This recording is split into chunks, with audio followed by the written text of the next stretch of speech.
Dia macam nih. So puji Tuhan, pagi hari ini saya dapat berita dari Sister Anita bahwa dia rasa dia dibebaskan. Haleluya, beri kemuliaan kepada Tuhan. Haleluya. Bukan itu sahaja, minggu lepas kita ada doa buat Stephanie, betul? Kalau kamu masih ingat, kita ada doa untuk dia. Kita berdoa untuk dia dan rumah dia. Dan setelah itu saya dengar dia katakan dengan saya, ya secara tidak langsung dia bersaksi bahwa dia sudah tidak takut lagi dan dia sudah tidak dengar bunyi-bunyi yang aneh-aneh itu di rumah dia. Puji Tuhan. Dia juga tidak mimpi yang aneh-aneh itu, yang tentang ular itu. Oke, itu adalah kuasa Tuhan. Bukan karena kita ini hebat, bukan karena kita ini ada karunia, bukan juga karena kita ini ada pedang di alam roh, bukan. Tapi oleh karena kuasa Tuhan yang bekerja dengan kita. Nah, satu kali lagi saya mau kasih tahu kamu bahwa di sini ada urapan Tuhan. Oke? Jadi apa yang saya mau sampaikan kepada kita pada hari ini, saya tanya Tuhan, saya bangun tadi pagi, saya agak lewat bangun sebab saya lewat tidur semalam. Sebenarnya sudah cukup penat begitu, satu hari di luar kan. Kasih kawan si princess di salon lagi begitu lama berjam-jam. Sampai saya mau menangis di salon. Kamu tahu tidak pernah saya mau menangis di salon. Semalam saya rasa saya mau menangis di salon. Dia sebenarnya minta gunting rambut saja, tapi saya pandai-pandai pergi cakap itu dengan Baba, tolong kasih lurus rambut dia. Padahal dia minta gunting rambut, saya pergi cakap, pergi kasih lurus rambut dia. Kamu tahu lah kan berapa jam kasih lurus rambut nih. Sudah tengok, pukul 6:30 mau pukul 7 belum siap lagi. Dia baru kasih obat yang kedua kali. Aduh, dalam pikiran saya nih, Tuhan ampuni saya Tuhan, saya cakap begitu. Anak nih minta gunting rambut, mama dia pandai-pandai suruh kasih lurus rambut. Tidak ngam sudah itu. Saya sendiri menyesal. Tetapi akhirnya sempat juga kami balik sampai di rumah sini pukul 8. Jadi ada rehat sekejap setengah jam sebelum mereka datang. Nah, waktu saya tunggu mereka datang itu saya ambil masa berdoa. Dan waktu saya berdoa itu saya nampak tiba-tiba ada perempuan menari di depan saya. Perempuan yang perempuan India, dia menari tarian dia dengan dia punya pakaian yang tarian itu. Dan saya nampak ada ular di atas kepala dia. Dan saya bilang, ada apa ini? Kenapa tiba-tiba ini saya nampak ini Tuhan? Tapi saya cakap begini dengan Tuhan, oke, nanti saya akan tanya dia. Roh Kudus kasih tahu saya, ini perempuan dia suka dia suka dengan tarian itu, tarian yang Hindi punya, Tamil punya tarian yang tradisional itu. Jadi kami doa untuk dia di sini semalam. Ya, kesaksian sedikit ya untuk semua. Tiba-tiba saya teringatkan kembali apa yang saya nampak di atas. Dia baru kasih tahu, iya. Dia katakan setiap kali saya nampak itu movie yang ada tarian, saya suka betul. Saya rasa saya mau menari tapi saya tidak pandai. Sebenarnya bukan dia yang mau menari itu, tapi roh ular yang ada di dalam dia tuh yang buat kaki dia setengah begini. Dia mau menari sebenarnya. Tapi akhirnya kemarin kami kerjasama lah kasih hancur tempat yang jadi pintu masuk dia itu. Dan dia rasa dia dibebaskan pada hari ini. Terima kasih, segala kemuliaan bagi Tuhan. Kalau bukan campur tangan dari Tuhan, saya rasa kami pun tidak dapat tolong dia semalam. Karena kami tidak tahu apa punca dia, apa dia punya root cause, dia punya akar masalah dia itu. Saya rasa terkeluar sedikit saya punya. Oke, saya mempersiapkan. Tadi pagi saya bangun, saya tanya Tuhan lagi. Tuhan, saya bilang, apa yang harus saya sampaikan dengan jemaat nih? Saya betul-betul tidak tahu, no idea. Karena terlalu banyak yang Tuhan sampaikan kepada saya sehingga saya tidak tahu apa yang harus saya sampaikan kepada kamu. Dan Tuhan katakan, sampaikan tentang Obed-Edom. Oke? Jujur saya katakan saya tidak pernah dengar mana-mana pastor yang berkhotbah tentang Obed-Edom secara spesifik, secara dalam. Saya hanya mendengar khotbah tentang Obed-Edom, dia diberkati Tuhan. Tapi latar belakang daripada cerita itu saya tidak tahu. Jadi saya bilang macam mana saya harus sampaikan ini kepada jemaat, apa tajuk dia dan apa poin yang Tuhan mau saya sampaikan kepada jemaat pada pagi hari ini. Saya tidak tahu, tapi Tuhan bawa saya, Roh Kudus bawa saya untuk study ayat itu. Jadi saya mau kita semua buka ya, kita semua baca agak panjang. Dia lebih kepada cerita, tetapi di akhir nanti saya akan bagi kamu poin dia, apa yang Tuhan mau sampaikan kepada kita. Saya mau kamu buka semua handphone kamu. Jadi orang Kristen yang bukan hanya membaca, tetapi juga kita mau belajar untuk melakukannya. Bagaimana kita mau melakukannya? Kita mesti tahu firman Tuhan itu. Macam mana kita tahu firman Tuhan itu kalau kita tidak baca firman Tuhan itu? Jadi kita harus baca. Oke, saya tahu kamu semua ada handphone. Ya, orang-orang sekarang ini malas bawa Alkitab, termasuk pastor dia sendiri. Kadang-kadang saja. Oh, oke, si Stephanie rajin. Stephanie rajin. Saya mau sekarang tidak ada alasan untuk kamu tidak buka Alkitab ya. Kamu pergi gereja itu untuk apa sebenarnya kalau tidak buka Alkitab? Sorry ya, saya nih kalau sudah berdiri di depan saya akan betul-betul tegas. Minta maaf saja kalau di bawah saya masih boleh main-main. Tapi kalau saya sudah naik di sini, itu urapan Tuhan sudah turun dengan saya. Minta maaf saja, tersinggung-tersinggung lah kamu. Oke. Stephanie tidak tahu saya kalau saya naik pergi pentas nih. Kali ini dia dengar lah, cuma saya berkokok. Oke, mari kita buka di dalam 2 Samuel pasal yang ke-6, ayat yang pertama sampai ayat ke-23. Dia agak panjang hari ini. Oke. Tajuk dia di sana, tabut dipindahkan ke Yerusalem. Oke. Saya baca dengan suara kedengaran, kamu boleh rujuk di 2 Samuel pasal yang ke-6 ayat pertama sampai ke-23. Oke. Ayat yang pertama bunyi seperti ini. Daud mengumpulkan pula semua orang pilihan di antara orang Israel, 30.000 orang banyaknya.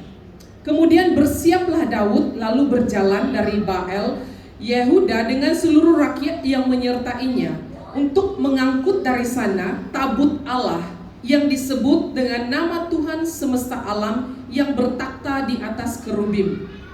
Mereka menaikkan tabut Allah itu ke dalam kereta yang baru setelah mengangkatnya dari rumah Abinadab yang di atas bukit. Oke, kamu perhatikan ayat ini.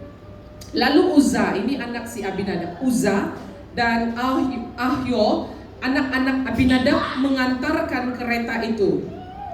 Uzza berjalan di samping tabut Allah itu, sedang Ahyo berjalan di depan tabut itu. Daud dan seluruh kaum Israel menari-nari di hadapan Tuhan dengan sekuat tenaga, diiringi nyanyian, kecapi, gambus, rebana, kelentung, saya tidak tahu apa ini, dan cerecap.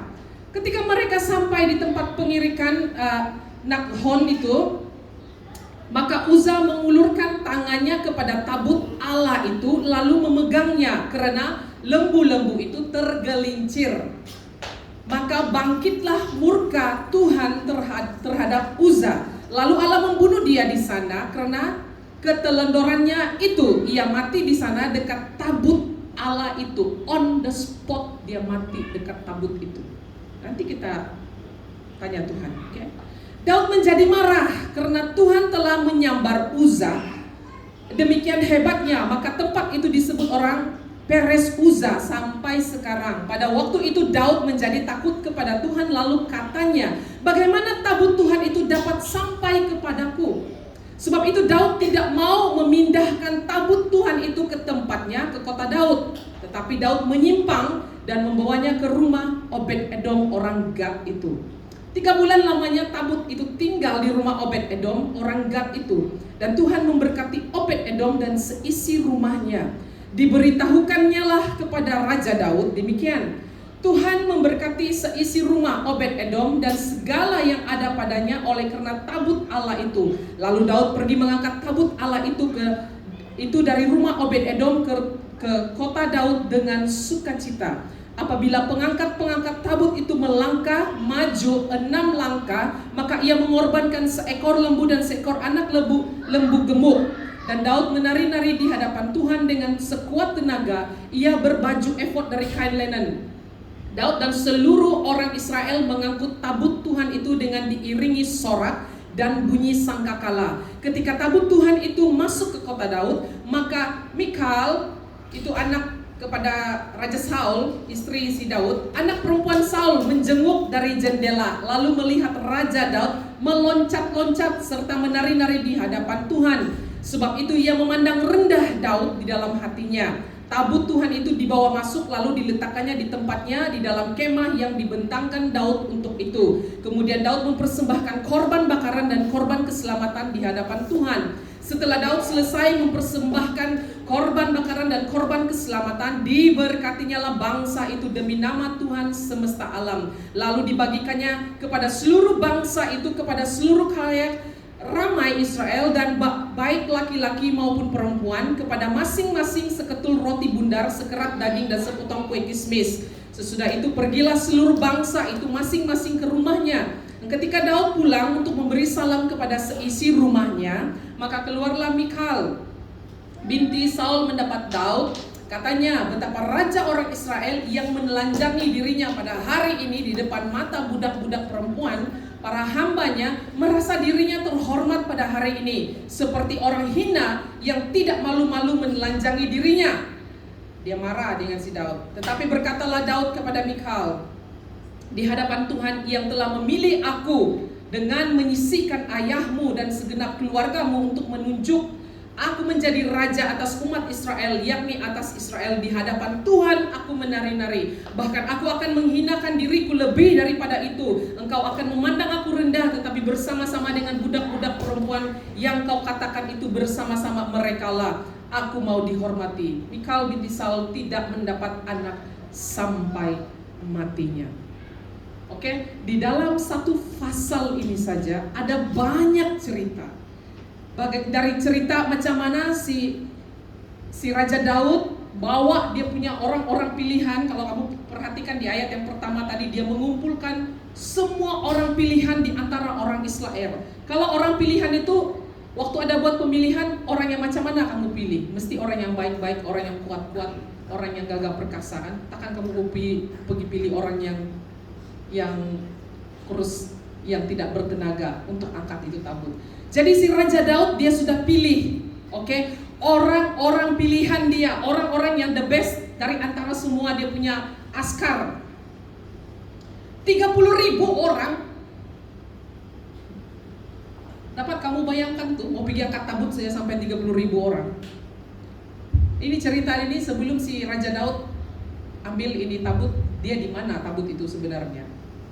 Saya tanya Tuhan, cerita ini macam mana sebenarnya mula-mula Tuhan? Oke, saya rasa kamu tahu, sebahagian dari kamu tahu apa isi tabut itu. Siapa boleh bagi tahu saya apa isi tabut itu?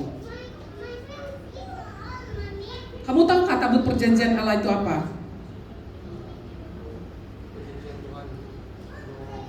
Yes, 10 hukum yang diperbuat daripada batu yang sangat berat. Itu waktu Musa naik di Gunung Sinai.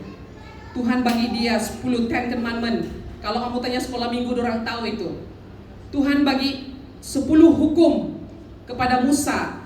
Dia ukir di batu dan dia suruh bawa masuk buat tabut perjanjian. Kamu tahu tabut itu sendiri diperbuat daripada apa? Emas.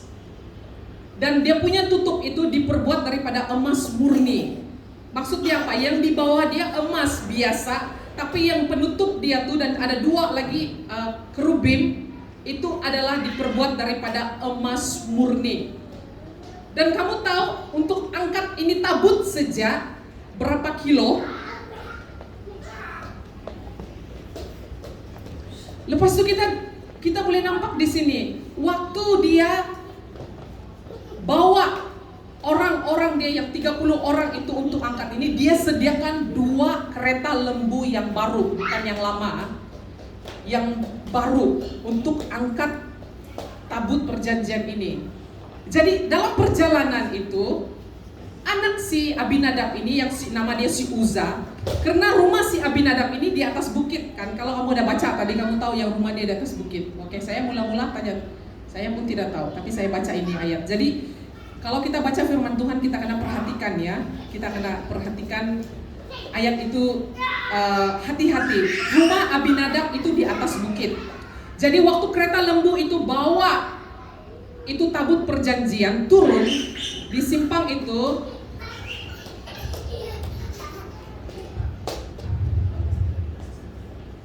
ada sekolah minggu.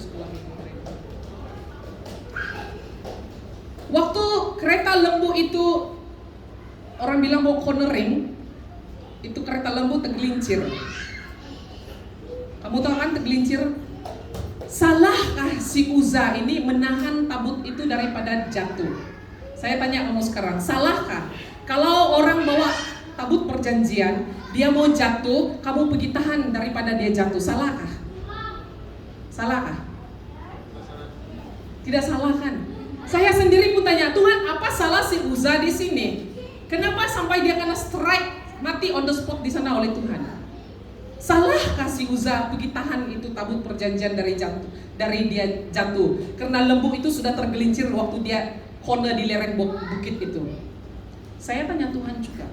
Saya macam kamu juga tanya Tuhan, kenapa Tuhan boleh strike si Uza sampai mati on the spot? Dan Daud juga marah waktu itu karena Tuhan terus kasih mati si Uza waktu itu. Nah, di sini yang menjadi persoalan saya, kenapa dia jadi macam ini? Kenapa Tuhan? Dan Tuhan bawa saya. Oke.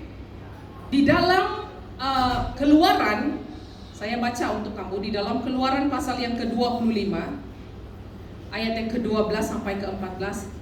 Ini Tuhan bagi arahan ya. Ini Tuhan bagi arahan kepada Musa dengan Harun. Oke, mereka adalah orang pertama ya yang tentang tabut perjanjian ini.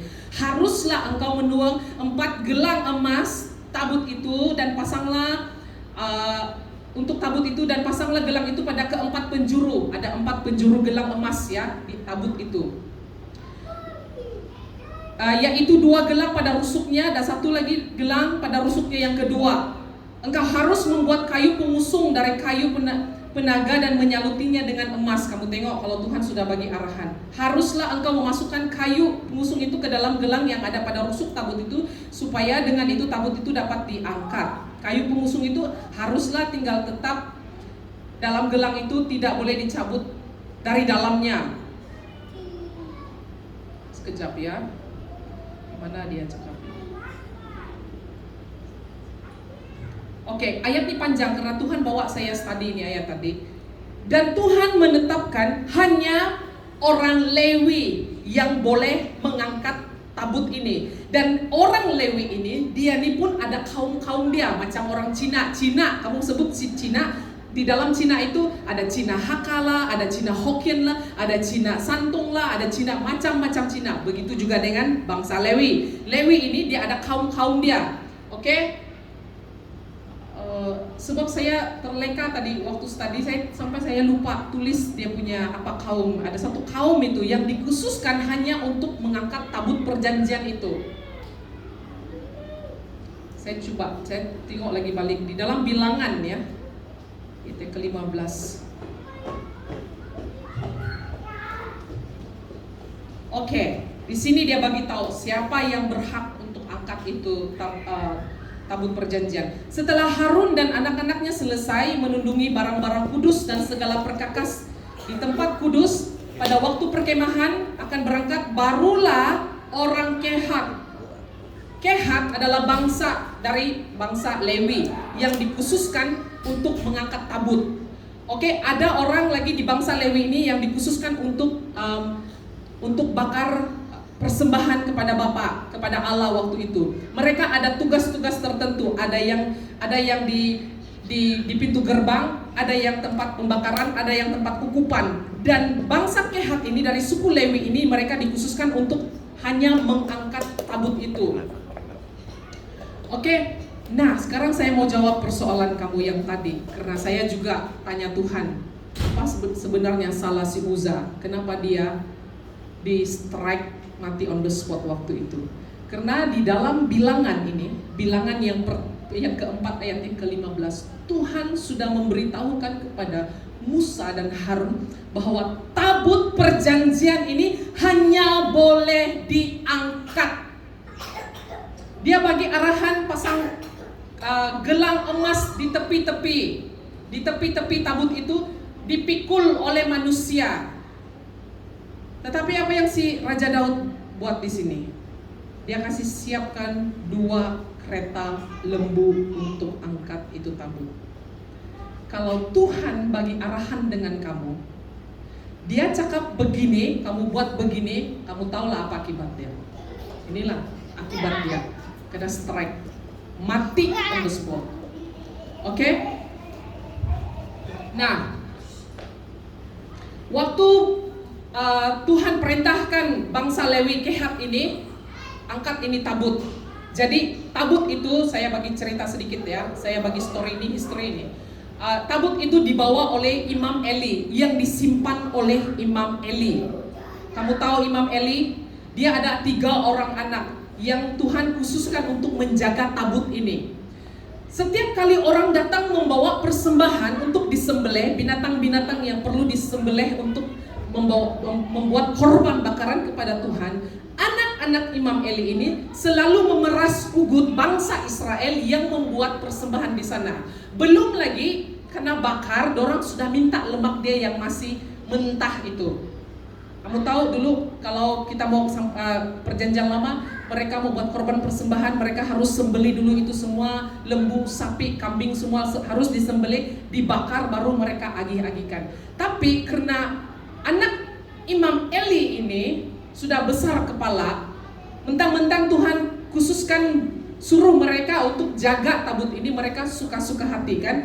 Kamu tahu di dalam kemah untuk tabut perjanjian ini dia ada tempat korban bakaran, ada ini, ada itu, dan di ruang Maha Kudus di dalam sekali.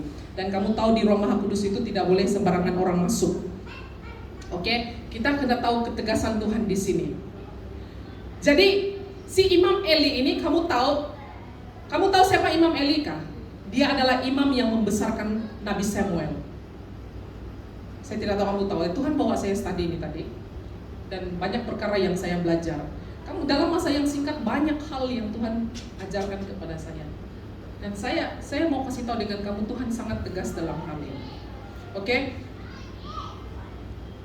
Eli tidak mengajar dan menasihati anak-anaknya bagaimana harus hidup benar.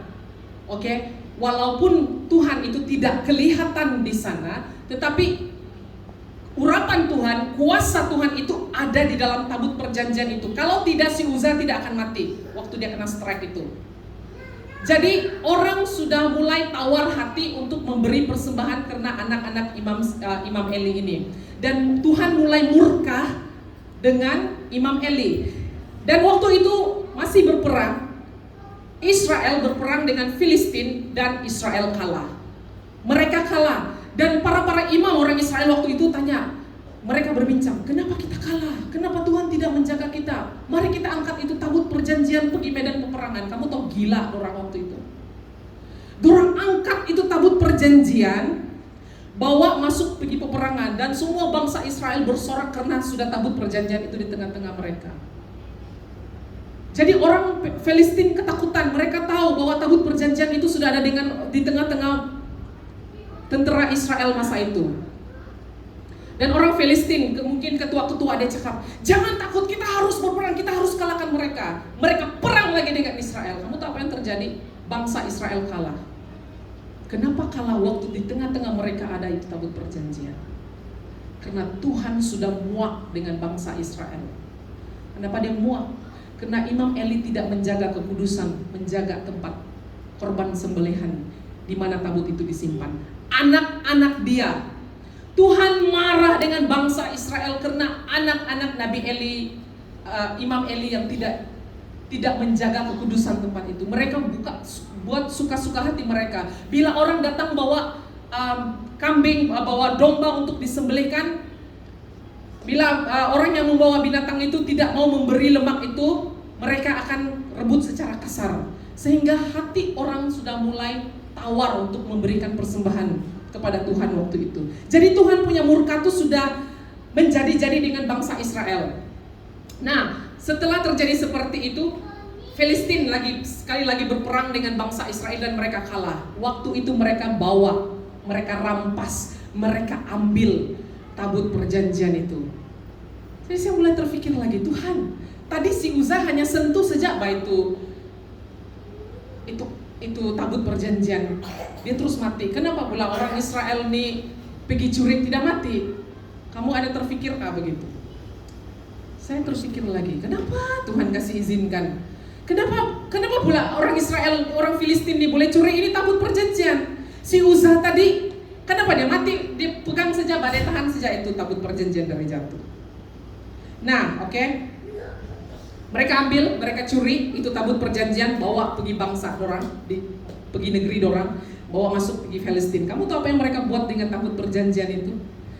Mereka, orang Filistin ambil tabut perjanjian Tuhan itu, kasih masuk dalam kuil mereka, kasih bersebelahan dengan Dagon, Tuhan bangsa Filistin. Mereka berpikir sebab kuil mereka itu, jadi bangsa Israel punya Allah ini boleh letak di kuil yang sama. The next day, waktu mereka bangun, mereka tengok Dagon mereka itu jatuh. Tuhan patung mereka yang mereka buat itu jatuh. Dia seperti berlutut di hadapan tabut perjanjian itu. Tapi waktu itu orang Filistin masih berpikir, mungkin kebetulan sejak dia jatuh. Jadi dorang kasih bangun lagi dorang punya Dagon itu, kasih berdiri lagi di sebelah tabut perjanjian Allah. Kamu tahu tidak boleh main-main dengan Tuhan kan? Kasih berdiri lagi the next day, kamu tahu apa yang mereka buat? Ayo Tuhan buat dengan dorang punya Dagon. Kepala patung yang mereka sembah itu, patung Dagon itu badan dia ikan, kepala dia manusia. Jadi Tuhan mereka itu seperti memen. Kalau perempuan dia akan panggil memen, kan? Kamu tahu kan? Jadi jangan main-main ya, memen yang anak-anak suka main itu bukan yang bagus itu. Ya, memed lah Sebastian, bukan Sebastian kalau dalam kartun-kartun yang Ariel tuh ada satu dorang punya Tuhan, dorang punya apa tuh? Bos dia, nama dia Sebastian. Kamu tahu itu apa Sebastian tuh? Dia adalah Leviathan. Jadi jangan main-main dengan benda-benda begitu. The next day mereka letak lagi, kasih balik lagi Dagon dorang tuh yang manusia berbadankan ikan. Tuhan kasih tunjuk lagi satu kali dengan dorang, kasih putus kepala patung itu, tangan dia anak kasih cabut, melekat di dinding kiri kanan. Kepala dia sudah tidak ada, pom di pintu di depan kuil mereka. Satu kali lagi badan dia berlutut di depan tabut perjanjian. Jadi waktu itu bangsa Filistin, orang-orang Filistin sudah mulai, tidak boleh nih, bagus kita hantar pergi sebelah kita punya kampung. Mereka hantar pergi kampung. Itu tabut perjanjian, karena Dagon dorong sudah kalah. Tidak boleh kita simpan nih tabut perjanjian di sini. Jadi dorong hantar lagi, orang Filistin juga hantar pergi kampung sebelah. Hantar pergi kampung sebelah, satu kampung itu kena penyakit bisul yang benanah itu. Oke? Mereka kena, ada tumbuh di badan mereka seperti kudis, seperti bisul di badan dorang. Setelah satu kampung nih sudah kena, dorang tidak mau sudah itu tabut perjanjian. Sebab dorang tengok ini tabut perjanjian, bangsa Israel tidak boleh dibawa main. Tuhan Israel itu tidak boleh dibawa main. Tapi saya masih berpikir, kenapa dorang nih ya? Tuhan dorang sudah kalah, masih lagi tidak mau terima Tuhan Israel waktu itu. Coba dorang bertobat kan, terima Tuhan Israel, selamat dorang. Sudah satu kampung nih tidak mau, saya cakap saja lah satu kampung ya. Satu kampung nih tidak mau karena habis sudah badan orang semua, ada satu penyakit nih, dihantar lagi pergi satu kampung lagi, orang Filistin juga. Jadi waktu satu kampung nih lagi dengar, dia cakap begini, kamu nih kenapa hantar tabut bangsa Israel nih pergi tempat kami? Kamu mau kami punya kampung nih habis semua mati kah di sini? Jadi raja-raja orang Filistin waktu itu mereka berkumpul. Mereka buat rapat, dia bilang orang Indonesia. Mereka bermusyawarah dengan imam-imam mereka, apa yang harus mereka buat dengan ini tabut perjanjian. Jadi mereka berbincang dan akhirnya mereka memutuskan untuk kasih balik ini tabut perjanjian. Sebab selama tabut perjanjian itu berada di dalam bangsa Israel ini, tidak ada yang bangsa Filistin ini tidak ada yang bagus terjadi dalam hidup mereka. Bahkan ramai orang mati dan dapat sakit. Daripada mereka terus simpan tabut perjanjian ini, habis bangsa Filistin mati oleh karena tabut perjanjian ini, bagus kita kasih balik. So dorang kasih balik. Nah, dorang kasih balik dengan apa? Dorang kasih balik dengan kereta lembu. Hantar pergi satu kampung. Apa sudah nama kampung dari tadi itu? Saya ada tulis kan. Oke. Hantar pergi satu kampung. Saya lupa ingat sudah. Saya baca tadi, saya tidak tulis lah, terlalu asik sudah kan. Lepas itu dia hantar pergi satu kampung. Ini bangsa Israel, saya kasih tahu dengan kamu, dorang ada satu habit dari kecil, diajar untuk mengenal tentang Taurat. Belajar, saya tidak tahu kamu pernah buat kajian dengan bangsa Israel, cara hidup mereka, bagaimana mereka mendidik anak mereka dari kecil. Mereka ini dididik untuk membaca kitab mereka dari kecil. Semua hukum-hukum bangsa Israel dari perjanjian lama itu mereka tahu, mereka hafal karena dari kecil sudah diajar. Tapi yang bikin heran dia juga, mereka tahu apa yang Tuhan buat dengan si Uza sebelum Filistin curi ini tabut perjanjian, rampas ini tabut perjanjian. Tapi waktu orang Filistin hantar kembali kepada Israel di satu kampung ini, mungkin sempadan dorang lah itu kan, Filistin dengan Israel. Ini orang-orang kampung yang petani ini nampak orang Filistin hantar ini tabut perjanjian. Jadi kamu tahu di mana silap dia? Tuhan katakan di dalam bilangan tadi, tidak boleh satu orang pun yang melihat di dalam tabut perjanjian itu, karena tabut perjanjian itu terlalu kudus. Kalau seseorang tengok saja walau hanya sesaat, orang itu akan mati. Nah, kamu tahu waktu Filistin menghantar tabut perjanjian ini ke bangsa Israel balik, satu kampung semua pergi tengok di dalam tabut perjanjian itu. Kamu tahu apa terjadi? Semua mati. Semua mati. Kalau Tuhan sudah katakan tidak boleh ada orang yang melihat, jangan kamu coba-coba. Semua mati. Jadi bila orang semua tahu tabut perjanjian ini sangat bahaya, mereka mencari Abinadab, bangsa Lewi, untuk simpan tabut perjanjian ini. Jadi tabut perjanjian ini berada di rumah si Abinadab selama 20 tahun. Nah, waktu 20 tahun ini sejarah sedikit. Waktu 20 tahun ini Raja Saul bangkit menjadi raja. Oke, Samuel waktu itu masih kecil, dia masih tinggal di rumah Imam Eli. Dia yang membesarkan si Imam Eli. Nah, kamu tahu waktu bangsa Israel membawa tabut perjanjian ini masuk di dalam peperangan mereka yang pertama, anak dia yang 3 orang itu kena kasih, si Imam Eli punya anak yang kurang ajar tadi itu kena bunuh, oleh tentara Filistin. Dan waktu si Imam Eli mendengar bahwa anak dia dibunuh oleh tentara Filistin, dia kan gemuk, suka makan lemak, suka ambil yang orang kasih persembahkan tuh. Umur lagi 90 tahun, waktu dia mendengar anak dia mati dibunuh di medan peperangan, dia jatuh dan patah leher dia. Terpatah leher dia. Itu yang akibat dia karena Tuhan sudah murka dengan dia. Oke? Dan akhirnya tabut ini sampai di rumah Abinadab, bangsa Lewi. 20 tahun selama Raja Saul menjadi raja. Tetapi selama Raja Saul menjadi raja, tidak sekalipun di dalam pemerintahannya dia berpikir tentang tabut perjanjian ini. Dan selama 20 tahun tabut perjanjian ini ada di rumah Abinadab, tidak ada apa-apa yang terjadi. Dia tidak diberkati dan dia juga tidak dikutuk. Kenapa jadi begitu? Sedangkan sebentar tadi kita dengar bahwa Obed Edom diberkati sampai ke anak cucu. Hanya 3 bulan saja dia dengan si Obed Edom. Tapi seluruh keluarga dia diberkati. Kamu tahu apa lagi dia punya fun facts about Obed Edom? Sekali saya baca, si Obed Edom bukan bangsa Israel tau. Waktu Raja Daud melihat si Uza kena strike oleh Tuhan sampai dia mati, dia hantar balik pergi Israel di sempadan saya rasa. Tapi ini tempat si Obed Edom ini orang Filistin. Dia hantar balik. Tapi kenapa si Obed Edom diberkati Tuhan? Kenapa si Abinadab tidak diberkati Tuhan?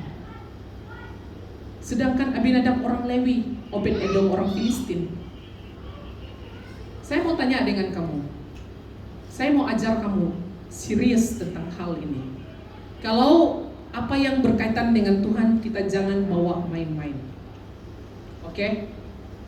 Kenapa Abinadab tidak diberkati Tuhan, sedangkan 20 tahun tabut perjanjian itu ada di rumah dia? Kenapa? Dia sudah menjadi familiar dengan tabut perjanjian itu. Dia sudah hilang hormat dengan tabut perjanjian itu. Dia sudah menganggap tabut perjanjian itu hanya biasa-biasa. Kamu tahu? Begitulah anak Imam Eli. Mereka sudah menganggap tabut perjanjian itu biasa-biasa, tidak ada kuasa Tuhan, tidak ada urapan Tuhan. Jadi mereka membuat tabut perjanjian itu selama berada di rumah mereka biasa-biasa, seperti Tuhan tidak ada di sana. Jadi hidup mereka pun biasa-biasa juga. Lain case dengan si Obed Edom.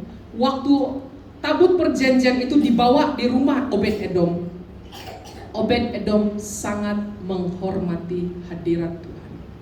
Dia sangat menghormati. Bahkan dia membuat korban bakaran selalu untuk tabut perjanjian itu. Dia menghormati.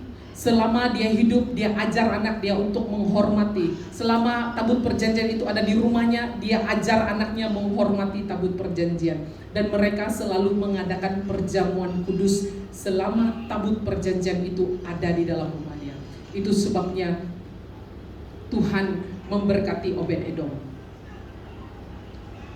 Satu yang saya belajar dari si kisah Obed Edom dengan si Abinadab dengan si Nabi Ilya ini,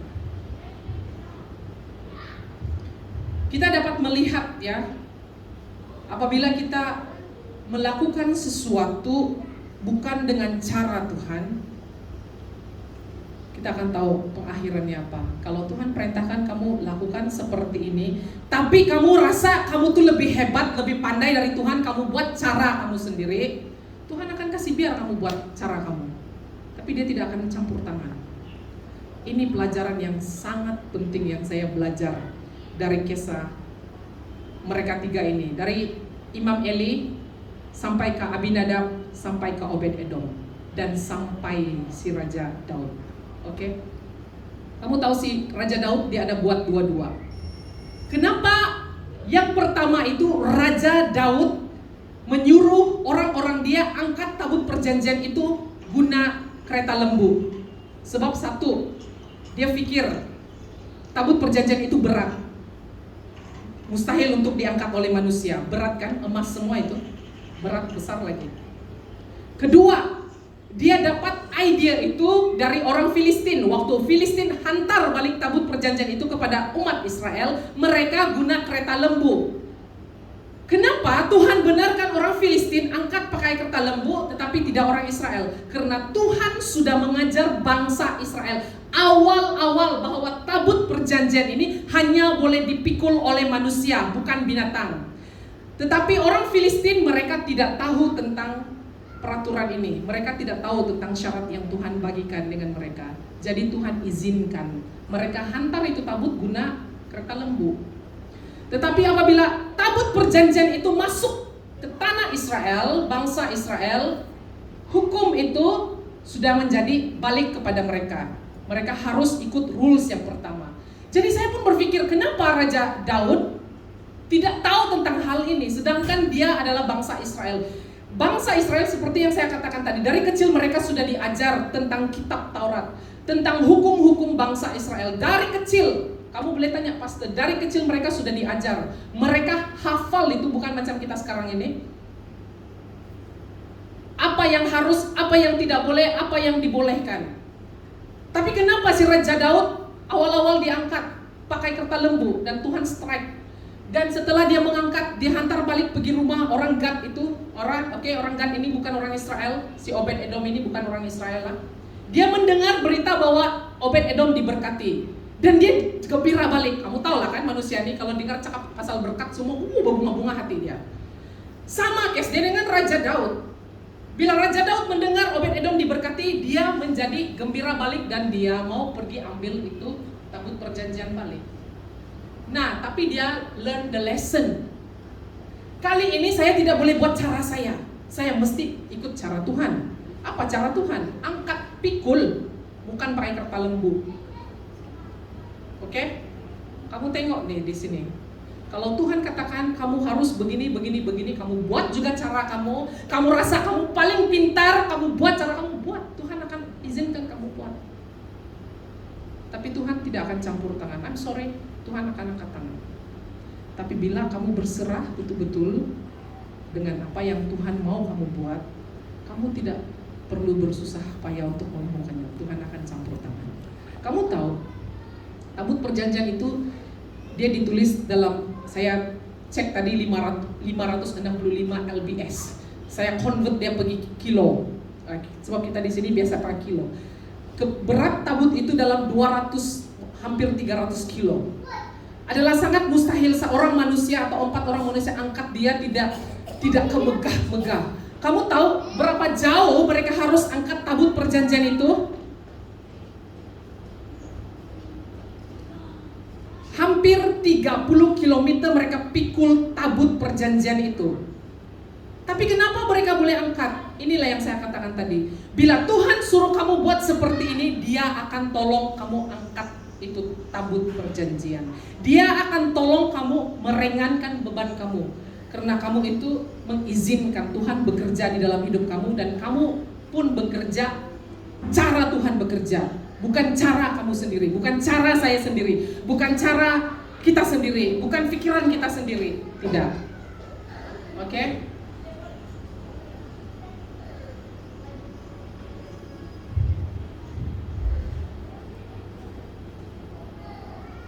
Dan satu hal yang saya belajar, lagi satu ya, karena si Raja Daud, dia terlalu excited mau ambil itu tabut perjanjian. Dan sebelum ini saya pernah katakan dengan pastor, saya katakan bahwa kenapa Raja Daud itu dipanggil, Tuhan menggelar dia orang yang paling dekat di hati dia. Ramai hamba-hamba Tuhan di sana, termasuk Pastor Samuel sendiri, dia pernah mengajar kami di dalam kelas profetik dia katakan bahwa Tuhan memanggil Raja Daud itu orang yang paling dekat di hati karena dia cakap quick to repent. But deep down in my heart is not about quick to repent. Bukan sebab Raja Daud ini cepat untuk bertobat. No. Satu hal yang kamu harus tahu, selama Raja Daud jadi gembala kambing domba dia yang 3 ekor itu, dia selalu mengutamakan Tuhan. Dia selalu menyembah Tuhan, dan dia selalu mau menyenangkan hati Tuhan. Apapun yang dia lakukan, dia selalu tanya Tuhan. Tetapi kamu tengok, karena hati dia untuk Tuhan itu, dia mau ambil bawa tabut perjanjian itu kembali ke bangsa Israel. Tetapi dia tidak tanya Tuhan sewaktu kali pertama dia angkat, bagaimana mau angkat itu tabut perjanjian. Dia angkat pakai kerta lembu, dan akhirnya satu orang mati. Dan kamu tahu kan apa kejadian istri dia sampai mati? Istri dia mandul, tidak ada anak. Nah, saya mau bagi tahu dengan kamu, hari ini ramai di antara kita ini apabila sudah diberkati Tuhan, sudah mulai lupa dengan Tuhan. Oke? Karena Tuhan melihat bahwa hukum dia ini yang dulu-dulu ini tidak banyak mendatangkan kecelakaan untuk manusia daripada kebaikan dia. Dan akhirnya dia mengutus Tuhan Yesus masuk ke dunia. Sekarang ini kita sangat bersyukur karena kita hidup di bawah hukum anugerah. Tidak lagi macam dulu. Tuhan kalau dulu dia strike, dia terus kasih strike. Ada banyak sebenarnya di dalam perjanjian lama ini yang menjadi persoalan saya waktu saya baca Alkitab dengan Tuhan. Tapi saya tahu saya tidak akan dapat jawabannya semua. Tunggu sampai saya naik ke surga baru saya dapat dia punya jawaban.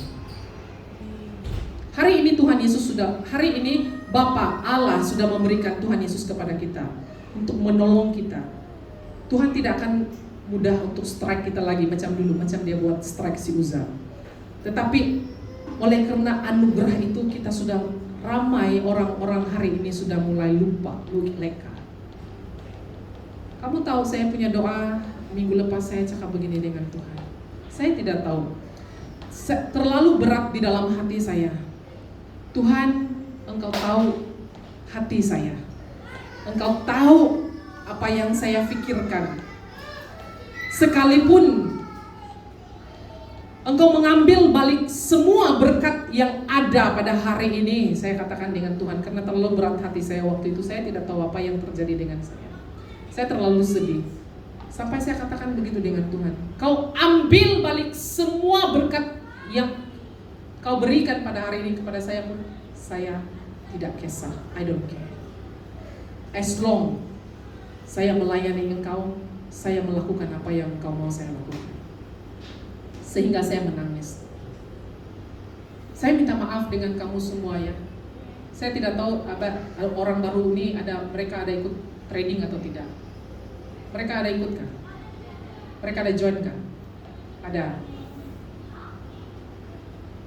Saya minta maaf ya, karena hati saya terlalu berat minggu lepas. Saya katakan begini dengan Tuhan.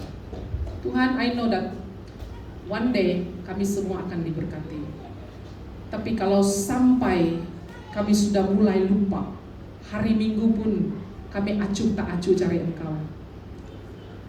Kalau kami sudah mulai leka dengan apa yang kami punya, strike. Saya minta maaf ya, saya sudah buat perjanjian dengan Tuhan. Saya tahu tidak semua, kita belum sampai ke tahap itu. Tapi saya mau bagi tahu kamu, awal-awal saya sudah buat perjanjian dengan Tuhan. Kalau satu hari nanti kami sudah betul-betul diberkati, sudah betul-betul sampai kepada berkat itu, kami mulai lupa dan kami tinggalkan Engkau. Just strike them, Lord. Saya kasih ingat kamu awal-awal ya. Ini peringatan. Saya punya hati waktu itu sangat berat. Saya tidak tahu kenapa. Dan saya menangis waktu saya berdoa. Saya katakan dengan Tuhan, daripada mereka kehilangan nyawa, bagus kau strike mereka Tuhan. Lepas ini, kalau kamu sudah sampai diberkati dengan berpuluh-puluh ribu satu bulan atau beratus-ratus ribu satu bulan, kamu tahu, saya sudah sampaikan kepada kamu balik-balik sebelum ini bahwa Tuhan tidak pernah membandingkan dirinya kecuali dengan uang, dengan mamon. Kamu tahu itu? Hanya mamon yang dapat menyamai kuasa Tuhan untuk menarik kamu dari Dia. Dan firman Tuhan juga katakan bahwa orang kaya susah masuk surga. Bukan saya cakap ya. Saya tidak cakap, firman Tuhan yang katakan. Saya katakan dengan Tuhan, daripada mereka kehilangan nyawa, just strike them. Kalau selepas ini, mungkin tahun depan kita sudah mulai diberkati, something happen to you. Something happen to you. Kamu akan tahu bahwa doa saya itu dijawab oleh Tuhan. It's not play-play. Kamu tahu bila manusia ini sudah mulai diberkati oleh Tuhan, kita lupa bahwa Yesus itu center dia di sini, di gereja ini, bukan di gereja ini, di dalam hati kita. Kita sudah mulai lupa, kita sibuk dengan urusan kita. Pastor, sorry lah saya tidak dapat pergi gereja hari ini. Kamu tahu, inilah yang terjadi dengan si Imam Eli dan Abinadab. Mereka sudah selesa dengan keadaan itu, tabut perjanjian. Mereka lupa ada kuasa, ada hadirat Tuhan. Dan yang amazing dia, sewaktu tabut perjanjian ini ada di rumah si Obed-Edom, waktu Raja Daud ambil balik second time, dia kan bukan orang Israel, tetapi Tuhan pilih dia untuk bersama-sama dengan bangsa Lewi. Tapi dia hanya ditugaskan untuk menjaga pintu gerbang. Pintu gerbang untuk apa sudah kena panggil ini tadi? Tempat orang simpan tabut tuh. Maha Kudus. Tempat Bukan. Orang Maha Kudus. Bukan satu tempat tuh, Bang. Kemah, tempat orang simpan ini tabut perjanjian. Awal-awal tadi Tuhan katakan apa? Hanya orang Lewi yang boleh urus ini tabut perjanjian. Tapi karena Tuhan tengok Obed-Edom menghormati hadirat Tuhan, dia benarkan Obed-Edom bersama-sama dengan bangsa Lewi menjaga di pintu gerbang. Lagi satu saya mau bagi tahu dengan kamu. Yes, yes dan amin. Tuhan itu Tuhan yang tidak pernah mengotai janjinya. Kalau dulu minggu lepas, tahun lepas, beberapa tahun yang lepas dia katakan, aku memberkati kamu. Percaya saja, memang Tuhan akan berkati kamu. Tapi satu hal yang saya mau katakan dengan kamu, Tuhan tidak pernah berjanji bahwa berkat dia akan kekal lama dengan kamu. It depend on yourself. Itu banyak bergantung dengan diri kamu. Sama ada kamu mau pegang berkat Tuhan itu lama atau tidak, it's depend on you. Tapi berkat Tuhan itu memang nyata. Janji dia tidak pernah ungkiri. Kalau dia bilang saya akan memberkati kamu tahun depan, yes, he will bless you next year. But he never promise you that they will keep the promise. It's depend on you. Kamu tahu, saya kasih tengok kamu contoh satu yang saya terkejut lagi.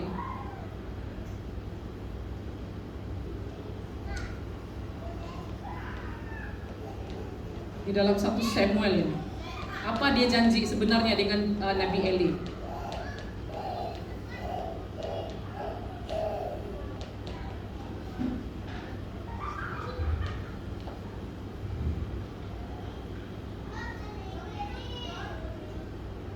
Ini janji Tuhan dengan Nabi Eli dulu ya. Aku Tuhan Allah Israel dulu telah berjanji bahwa keluarga dan puakmu akan mengabdi kepadaku sebagai imam untuk sepanjang masa. Ini janji dia pertama-tama nih. Macam juga kita sekarang nih. Tuhan janji kita ini, Tuhan janji kita itu, Tuhan cakap ini, Tuhan cakap itu. Saya janji, Tuhan kata kamu akan diberkati, kamu akan kamu akan diberkati. Sitian akan buka workshop, Elder Jimmy akan buka office di berhadapan dengan yes. Janji Tuhan itu dia akan genapi.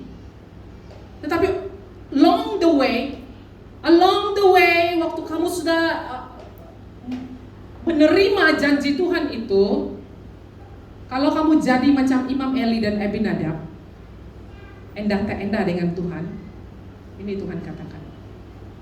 Tetapi sekarang aku tidak mengkehendaki hal itu lagi. Sebaliknya, mereka yang menghormati aku akan kuhormati, dan mereka yang menghina aku akan dihina.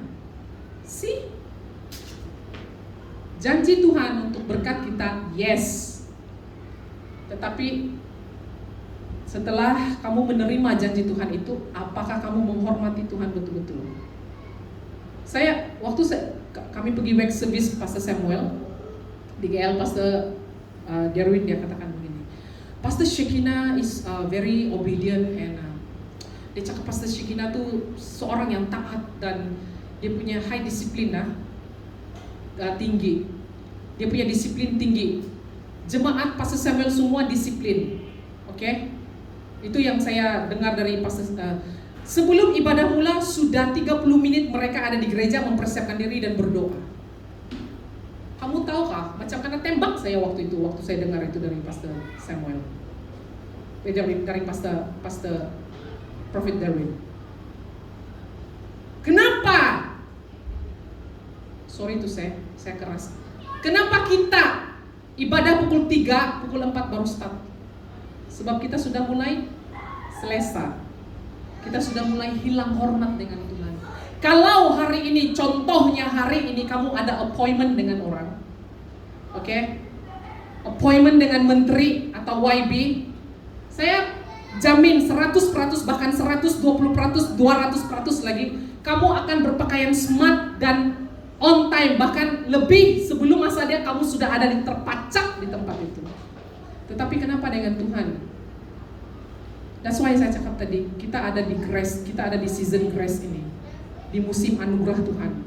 Kita senang-senang saja menganggap kasih anugerah Tuhan itu, menanggapinya begitu saja. Suka-suka hati kita, oke?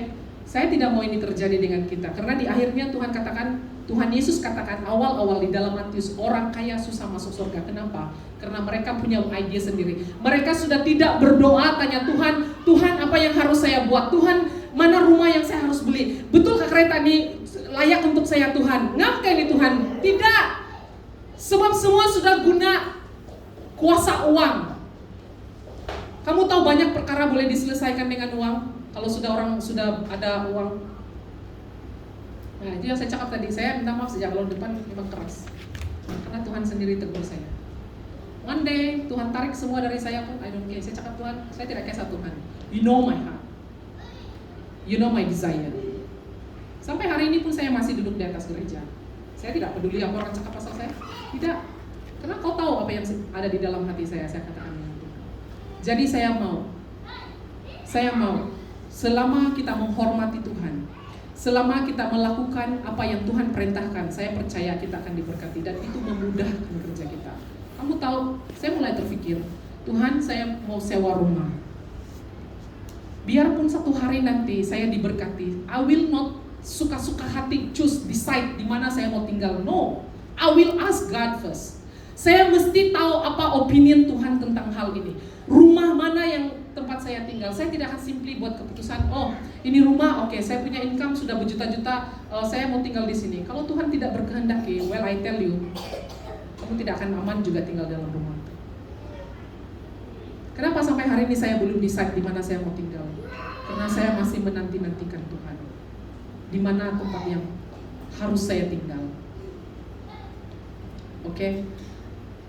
Saya rasa semua pun sudah muram, sudah suram.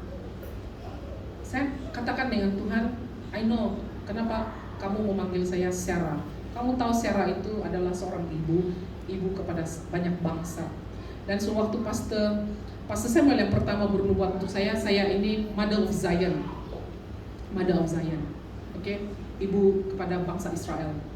Seperti ibu kepada bangsa Israel. Sekali lagi Tuhan bernubuat melalui Pastor Jipe yang minggu lepas bahwa saya mengibukan banyak bangsa. Dan waktu Tuhan ajar ini kepada saya, bagaimana harus saya menyampaikan ini kepada kamu karena ini sangat keras. Tuhan katakan, tidak selamanya kamu jadi bayi, ya. Kamu harus makan benda yang keras untuk tumbuh dewasa. Jadi teguran-teguran yang keras ini adalah untuk membangun, bukan menghancurkan. Tuhan tanya saya balik, kalau kau jadi seorang ibu, anak kau buat salah di sekolah, adakah kau izinkan cikgu untuk menegur dan mengajar anak kau? Yes, I said. Ya Tuhan, it's same. Sama halnya dengan kerohanian kamu. Waktu Tuhan sampaikan pesan kepada saya harus ajar kamu apa yang Tuhan deposit dengan saya. Walaupun keras, tapi dia untuk kebaikan kita semua. Jadi selepas ini, walaupun kita diberkati, jangan lupa Tuhan. Apapun yang kita lakukan, cari Tuhan, tanya Tuhan. Tuhan, macam mana saya buat ini? Macam mana harus saya buat ini? Oke, 1 minggu, 7 hari. Hari Sabtu dan hari Minggu saja kita untuk Tuhan. The rest kamu buatlah urusan kamu tuh. Kalau boleh sisihkanlah yang hari 6, malam hari 6 dan petang hari Minggu untuk cari Tuhan. Dan carilah Tuhan, sungguh-sungguh cari Tuhan. Bukan cari yang ala kadar, hanya sekadar badan masuk pergi gereja, duduk di sini menyanyi menyembah. Sekali lagi saya kasih ingatkan kamu, di sini ada malaikat yang akan melihat waktu kamu menyembah Tuhan. Well, saya dengan pastor sudah nampak itu malaikat, dia nilai kita punya persembahan. Kamu nih betul-betul menyembah atau sekadar menyembah? Don't play-play. Di rumah Tuhan yang ada hadirat Tuhan, jangan main-main. Oke? Sekarang kita ada pastor yang Tuhan urapi, ya. Selama dia bersama-sama dengan kita, be a blessing. Kamu tahu, saya baru tahu. Kan firman Tuhan ada katakan, dia bilang jangan mengusik hamba-hamba yang kuurapi. Jangan mengusik mereka. Jangan mengutuki dan membuat jahat kepada mereka. Karena mereka ini bawa urapan, mereka ini bawa berkat.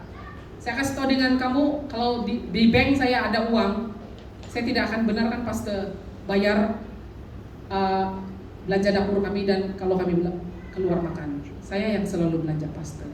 Unless saya tidak ada duit, baru saya. Kenapa? I want to bless him. Saya mau memberkati dia, karena saya tahu blessing itu turun dari dia. Kalau kamu berjanji pernah mau tolong pastor, tapi kamu tidak buat, kamu tunggu. Kamu tunggu dia punya akibat. That's why saya cakap, jangan berjanji dengan Tuhan kalau kamu tidak mampu buat. You better tutup mulut daripada kamu berjanji dengan Tuhan dan kamu tidak buat, memang disaster. Bagus kamu, waktu kamu mau buat. Tapi ya janji-janji. Karena satu kali kamu berjanji dengan Tuhan, kamu tidak buat, fatal dia punya akibat. Okay? Well, mungkin dia bukan on the spot ya, tapi kamu tahu kan, ada kamu dengar sendiri. Tapi saya first time secara secara publik macam tuh yang dikasih tahu. Kalau kita main-main dengan kita punya pastor, kita akan tidur selamanya. Saya tidak pernah dengar pastor-pastor lain dinubuatkan seperti itu. So don't play-play. Kalau Tuhan sudah pilih RKC, Tuhan sudah pilih Pastor Jipe, selama dia ada dengan kita, hormati, berkati. Macam juga Obed-Edom, selama tabut perjanjian itu ada di rumah dia, dia berkati, dia hormati. Oke, saya ajak kita semua bangkit berdiri. Saya minta Tian main musik. Pastor Jipa, pray.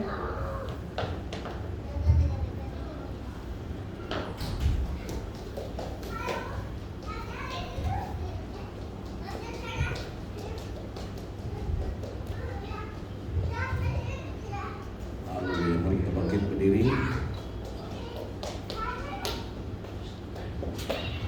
Haleluya, haleluya, haleluya. Bapa di surga, terima kasih untuk apa yang kami sudah dengar. Terima kasih untuk Tuhan sudah alirkan isi hati Tuhan lewat anak-Mu, hamba-Mu. Terima kasih Tuhan. Kami perlukan didikan, kami perlukan pengajaran, kami perlukan teguran dan nasihat supaya kami menjadi anak-anak Tuhan yang baik. Karena Tuhan, terlalu banyak kami terima pengajaran, didikan, petunjuk dari dunia. Kami buka mata saja, kami buka handphone, kami buka laptop, kami buka komputer, kami lihat kemana-mana. Kami banyak dididik, diajar oleh dunia yang semakin canggih ini, semakin pintar. Tetapi jarang sekali kami mendengar firman Tuhan. Kalau kami melihat pun firman Tuhan di dalam YouTube, kami pilih mana yang menyenangkan hati kami. Tetapi Tuhan, di akhir zaman ini kami perlu didikan yang cukup untuk mendisiplinkan kami, supaya kami tidak hanyut. Karena di akhir zaman ini arusnya begitu kuat, arus begitu kuat Tuhan. Kalau tidak, kami boleh hanyut dan boleh lemas. Tetapi kami perlukan didikan Tuhan. Oh haleluya, firman Tuhan mengatakan orang yang Tuhan kasihi, Tuhan didik, bahkan sampai ke tahap Tuhan mengajar. Ketika kami tidak paham apa yang Tuhan sampaikan, ketika kami tidak mengerti, Tuhan berulang-ulang memberitahu kepada kami, tapi kami juga sambil lewat.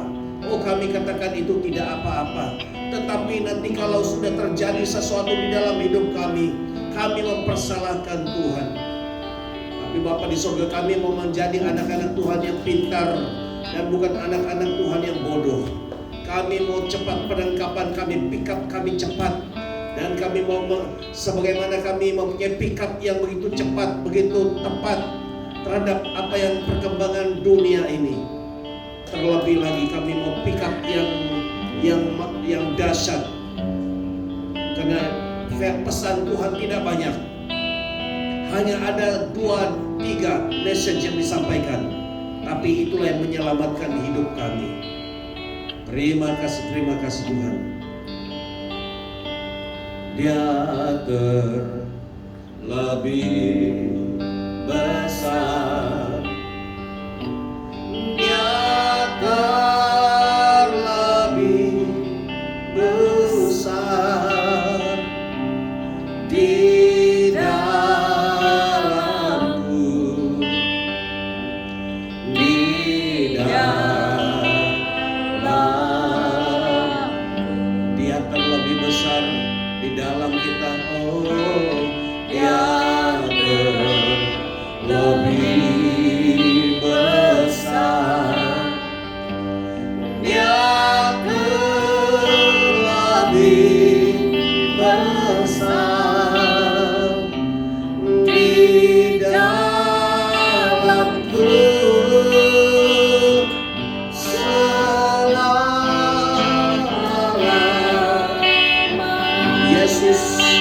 Yesus terlebih besar, Yesus sungguh, Yesus terlebih besar di dalam kita. Yesus terlebih, Yesus yang adalah juru selamat, Raja damai. Dia besar, damai itu besar. Yesus adalah jalan.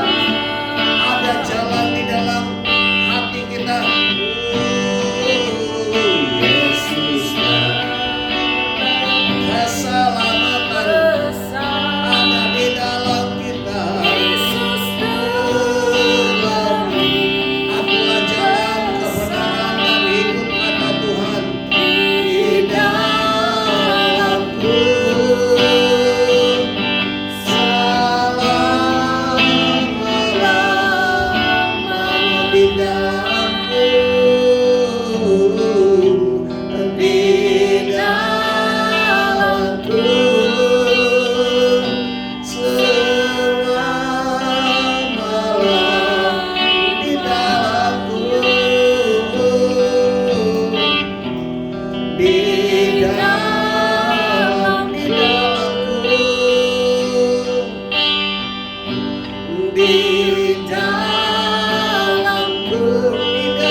kasih Yesus. Terima kasih, segala pujian, hormat, kemuliaan kami kembalikan kepada Tuhan. Di dalam dan atas nama Tuhan Yesus kami berdoa. Kita sama-sama katakan, beri kemuliaan kepada Tuhan.